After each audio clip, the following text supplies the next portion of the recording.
No, Pogo is not actually homophobic. Calm down. Hey, it's Prince of Queens, and I can't confess that I know much about the Australian electronic musician that is known by the name of Pogo. The only thing I know about him really is that he does a lot of the music that Steven Crowder plays on his show, which I have watched a few times when he has a guest on that I am interested in. I have to say, I always enjoyed the music I heard, so when I heard that Pogo was the next internet celebrity to be smeared as some sort of homophobe by gay media, I had to go listen to more of his stuff. And yeah, I quite like it. It's well composed, fun, well produced, doesn't take itself seriously, and is refreshing. Also, for the record, it sounds pretty gay. As in, any heterosexual man that ends up making music like this will learn soon enough that homosexual men enjoy such music.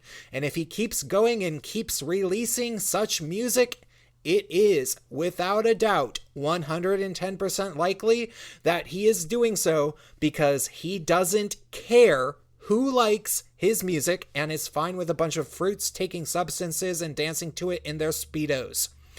And yet, of course, people are saying he's homophobic because he claimed to dislike gay men in a YouTube video.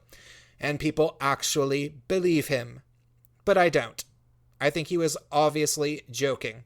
You see, I think it's time for me to pull rank a bit and remind you guys that I was in the electronic music business for over 15 years, starting at the end of 1999 when I DJ'd at my first rave at the tender age of 17. And I can assure you that not only is the scene rather non-homophobic in general, as a major portion of electronic DJs and musicians throughout history have been homosexual, but the fans tend to be commonly pretty gay as well. Right? We all know that, right? Now, is there such a thing as a homophobic heterosexual man in the electronic music scene, or a guy that's in the scene that just hates gay guys a lot? Yes, there absolutely are these guys, but they aren't very common, and they certainly tend not to play or produce songs like Pogo does. Have you actually listened to some of his music? Here's 15 seconds of it.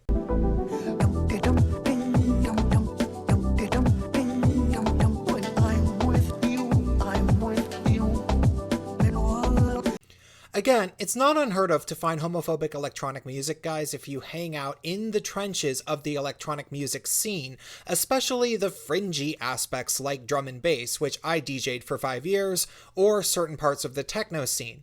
You can occasionally run into guys that are maybe not full-blown homophobes, but certainly have negative prejudices towards gay men. And if you're a gay DJ, you tend to learn how to sniff these guys out pretty well. You see, the DJ scene in general, the overall DJ scene, is ridiculously competitive. But it's strange because it's also a social club that has subjective standards when it comes to who is legitimately good at DJing and producing electronic music.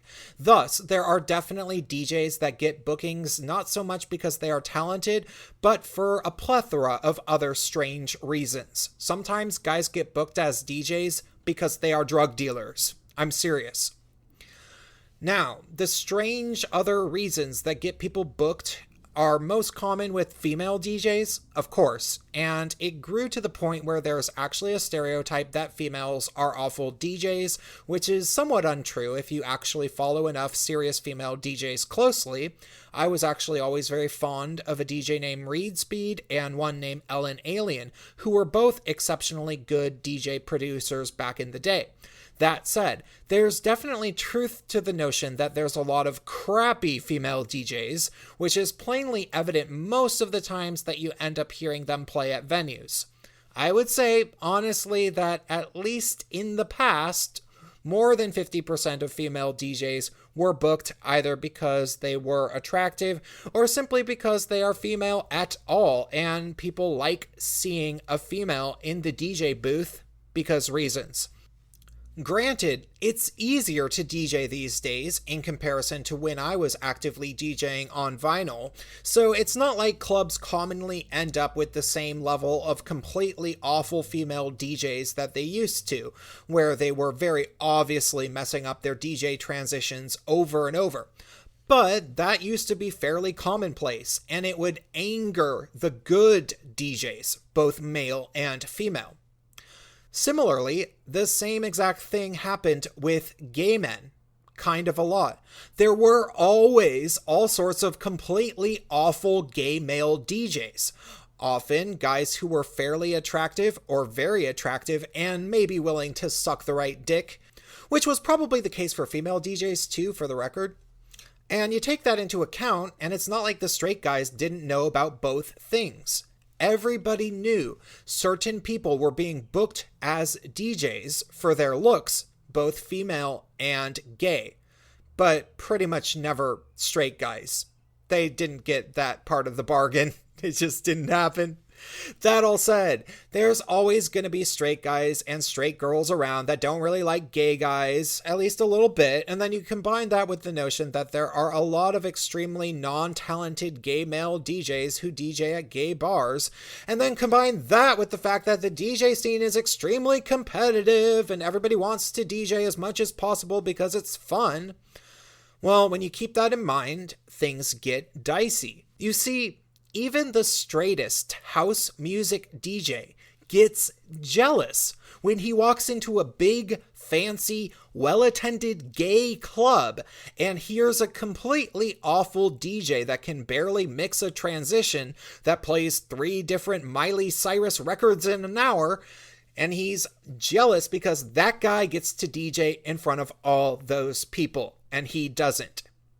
Even if the crowd at the club is repulsive to the straight DJ who is attending, he still wishes that he was being paid to DJ there, where he could have his chance to make the people dance. Which, by the way, he thinks that he could do a better job of course, because literally every DJ thinks that he's better than at least 75% of the DJs out there, especially the crappy ones, like the ones that are commonly paid to play at big, fancy gay bars that have nice sound systems.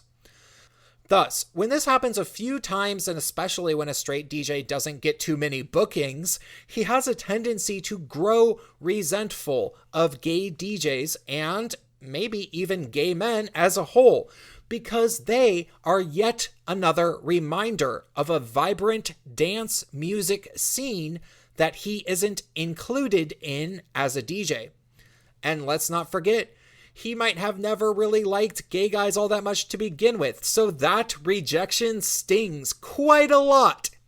But that all said, when straight guys actually are embraced by gay male audience and they do get bookings at gay clubs, or the music they produce is being played at gay clubs, kind of like Pogo is, well, from my experience, the straight guys end up absolutely loving it. And they feel like they are basically a god amongst homos. And they get really stoked after they think that they have a gay card. And they're basically like, oh yeah, I'm straight, but I'm basically a gay guy. And then they get lots of females, because a lot of females go to gay bars. So they always have a girlfriend, for the record. You see, musicians are universally attention whores. That's the whole point. Even if they become squeamish in interviews or when they're on stage, which does happen, they still want more than anything for people to love their music. So when they see a room full of people loving their tunes, they can't help but fall in love with those people, at least a little bit, whoever they are. So let's bring this back to Pogo, and let's remind everybody what type of music he makes.